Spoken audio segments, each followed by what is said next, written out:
ওই বান্দাকে গিয়ে বলেন, আল্লাহর বান্দা, তোমার জন্য আল্লাহ সুসংবাদ রেখেছেন, তুমি আল্লাহ রাব্বুল আলামিনের দরবারে তওবা করো, তুমি আল্লাহ রাব্বুল আলামিনের দরবারে তওবা করো। ইনকামিং টাইমে যখন 40টা দিন পার হয়ে গেল, আর মাত্র 3টা দিন আছে, রাসূল সাল্লাল্লাহু আলাইহি ওয়াসাল্লাম বলেন, ওই 3টা দিন থাকা অবস্থায় রাসূল সাল্লাল্লাহু আলাইহি ওয়াসাল্লাম বলেন, এইবার আর ওই ব্যক্তির 3টা দিন আছে, 3টা দিন থাকা অবস্থায় মালাকুল মউত তার ঘরে প্রতিনিয়ত 3টা বার হাজরা দিয়ে আসে। 3টা বার দিয়ে বলেন, হে আল্লাহর বান্দা, তওবা করো, তওবা করো, তওবা ছাড়া তোমার কোনো গতি নাই। কথা বুঝেননি না? বুঝতে পারলাম না, এখন বুঝেননি। তওবা ছাড়া কি নাই? কোনো গতি নাই। মৃত্যুর আগ পর্যন্ত যদি কোনো বান্দা তওবা করে, তওবা কবুল করবে কে? আমরা বুঝলাম না। আজকে ঘটনা হচ্ছে বিষয় হচ্ছে ইমানদারের মৃত্যু, বৎকারের মৃত্যু। দেখেন,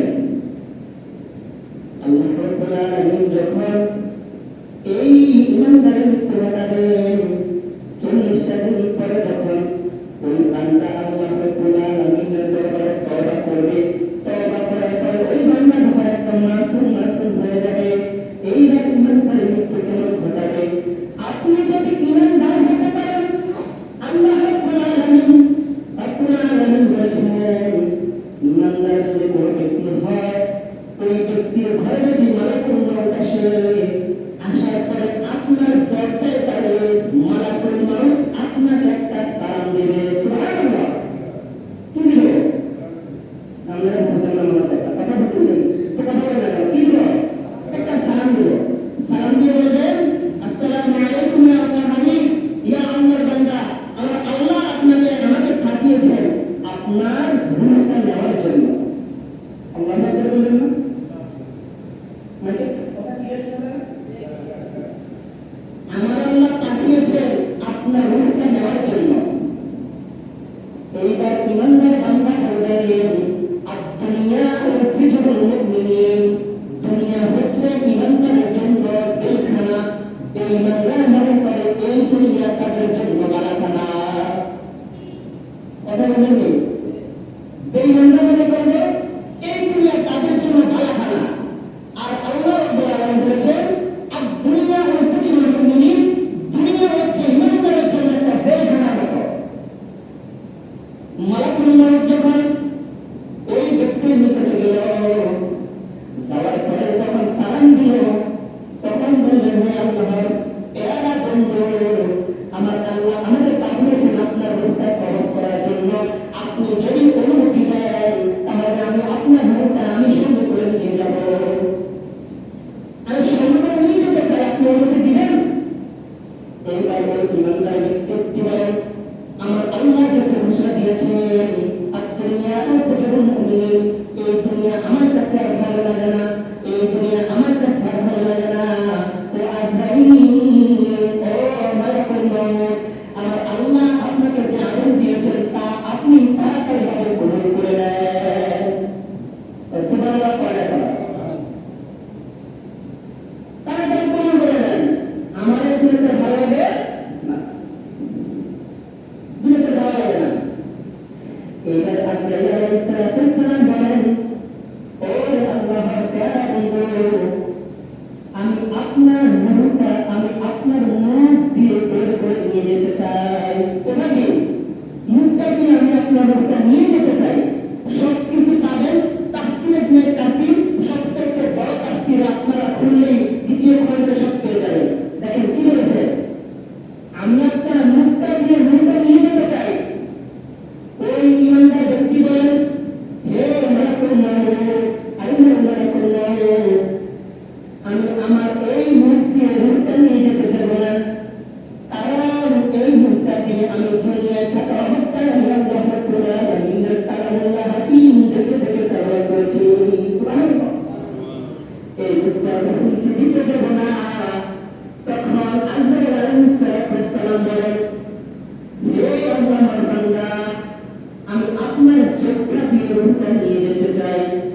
ওই ইমানদার ব্যক্তি বলে, না না, আমি এই চোখ দিয়ে রূহ নিতে দেব না, কারণ আমি আল্লাহ রাব্বুল আলামিনের কালামুল্লাহ হাকিম এই চোখ দিয়ে দেখে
বান্দাটা রূপটা নিয়ে যেতে দেয় না।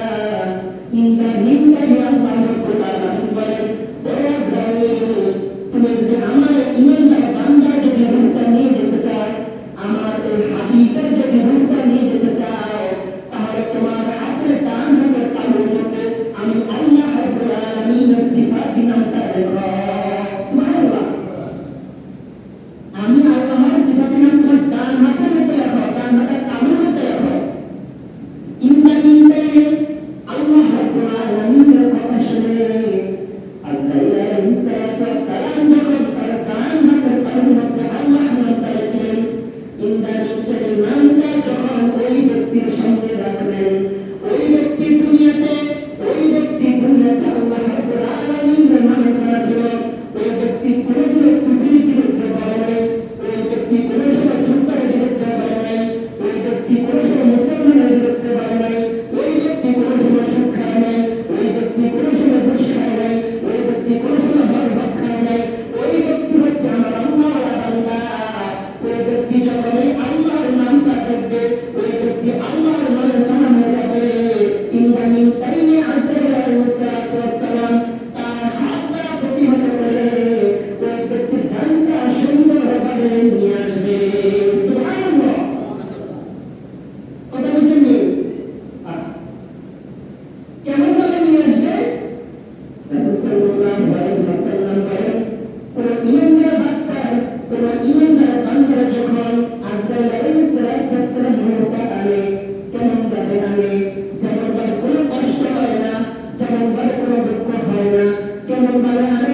গর্ভধারণ অবস্থায় যখন একটা সন্তান প্রসব করে, সন্তান যখন দুধটা খায়, দুধটা খেতে খেতে যেমন ভাবে সন্তান ঘুমিয়ে যায়, ওই দিন আল্লাহ রাব্বুল আলামিন ঘোষণা দিয়েছেন, ইমানদার বান্দার ব্যক্তির মৃত্যু হবে এমন ভাবে, যেমন ভাবে সন্তান দুধ খেতে খেতে ঘুমিয়ে যায়, ওই ব্যক্তিটাও ঠিক তেমন ভাবে আল্লাহ রাব্বুল আলামিন তার মৃত্যুটা ঘটাবে। সুবহানাল্লাহ। কথা বুঝলেন? এই ব্যক্তি যখন মৃত্যুটা বরণ করবে, তার জন্য খবর আছে না নাই? এই কথা বলা খবর আছে না নাই? তার জন্য মানতে খবর আছে না নাই? আপনার একটু কথা বলি, খবর আছে না নাই? মাকে নিজে খবর আছে না নাই? আমি এখানে যারা বুঝতেন তারাই আস্তে আস্তে বলবো, যারা বুঝতেন না তখন বলছেন যে ভয় না, যে আসে না আসে না, পরে বলে সে বুঝে নাই। আপনি তো সবাই বুঝেন তো কথা।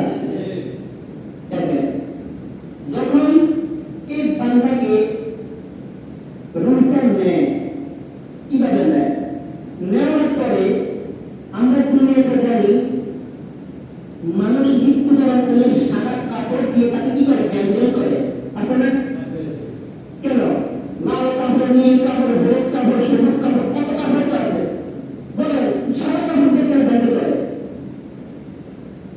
বলেন দেখি, সাদা কাপড় দিয়ে কেন মানুষকে ব্যান্ডেল করা হয়? লাল কাপড়, নীল কাপড়, হলুদ কাপড়, সবুজ কাপড়, কত কাপড় তো আছে, এগুলো দিয়ে কেন ব্যান্ডেল করে না? সাদা কাপড় দিয়ে কেন করে? আমার আল্লাহ রাব্বুল আলামিন বলেন, কোন ইমানদার বান্দার যখন মৃত্যুটা হয়, আজরাইল আলাইহিস সালাম যখন ওই ব্যক্তি থেকে রূহটা বের করে নেয়, আমার আল্লাহ রাব্বুল আলামিন ওয়াদা দিয়ে জান্নাত থেকে একটা ফেরেশতাকে বলেন, ও ফেরেশতা, জান্নাত থেকে একটা সাদা কাপড় নিয়ে ওই বান্দার ঘরে চলে যাও। ওই বান্দার ঘরে যাওয়ার পরে মালাকুল মউত ওই রূহটাকে ওই সাদা রুমাল দ্বারা ব্যান্ডেল করে ফেলে। যখন বের করে তখন কি করে? সাদা কাপড় দ্বারা ব্যান্ডেল করে। এইবার ব্যান্ডেল করে আজরাইল আলাইহিস সালাম, আজরাইল ফেরেশতা একটা উড়ান দিয়ে প্রথম আসমানে চলে যায়। প্রথম আসমানের ফেরেশতা বলে, ও আজরাইল, তুমি যখন দুনিয়ার বুকে অবতরণ করো, তোমার গায়ে থেকে কোনো সুগন্ধ ছিল না, এখন যে তুমি প্রথম আসমানে আসলা, তোমার গায়ে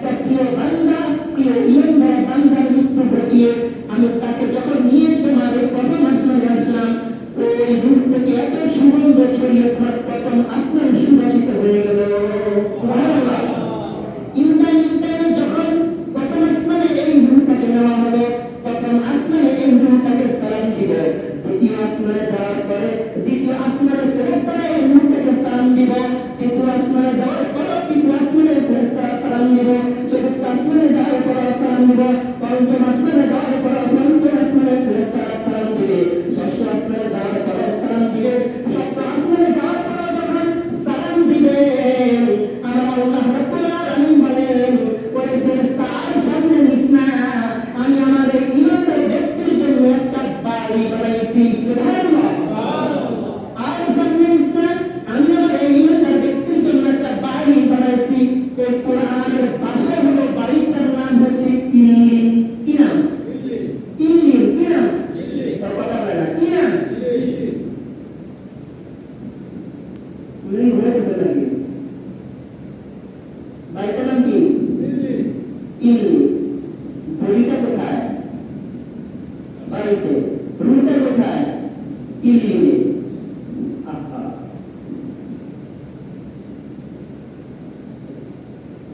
বড়িটা হচ্ছে বাসায়, রুটা হচ্ছে ইল্লিনের ভিতরে। দেখেন এইবার বড়িটা কি করবে? আপনারা কি চারজনে নিয়ে কি অবস্থানে দাফন করেন না করেন না? আমরা কথা বুঝলেন না মনে হয়। কোনটি বুঝে বুঝে তো রান্না করে দেবে, কথা বুঝেননি? এই বড়িটাকে যখন চারজনে যখন নিয়ে অবস্থানে রাখা হয়, অনেকের কুমন্ত্রণা যে রুটা আমাদের আশেপাশে ঘুরে, অনেকে কয়না ভাই রুটা এই মারা গেছে, রুটা আশেপাশে ঘুরে ঘুরে, কোন লোক কোনো গান কথা শোনে না, কোনো কাহিনী করে না, করলেন ফেরেশতারা রুটে পিড়া, এরকম কয়না ভাই, এরকম সমাজের কথা আছে না? কিন্তু রুটা কোথায়? অনেকে আবার ধারণা করে মারা গেলে শরীর কি বলে রুটা বাইরে কিছু খাইতো, কথা হচ্ছে কি রুটা ভুলে গিয়ে বাইরে সবাই দেখাশোনা করতো, মোলাকাত করতো। আসার কোনো সুযোগ আছে?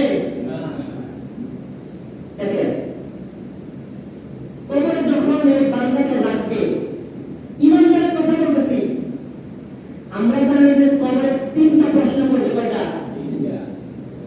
কয়টা? আর আমি বলি ইমানদারকে প্রশ্ন করবে চারটা। কয়টা? কয়টা? মানুষের এরকম কথা বলে কয়টা? চারটা। প্রথমে যখন কবর রাখবে, রাখার পরে কবরে কয়জন ফেরেশতা হবে?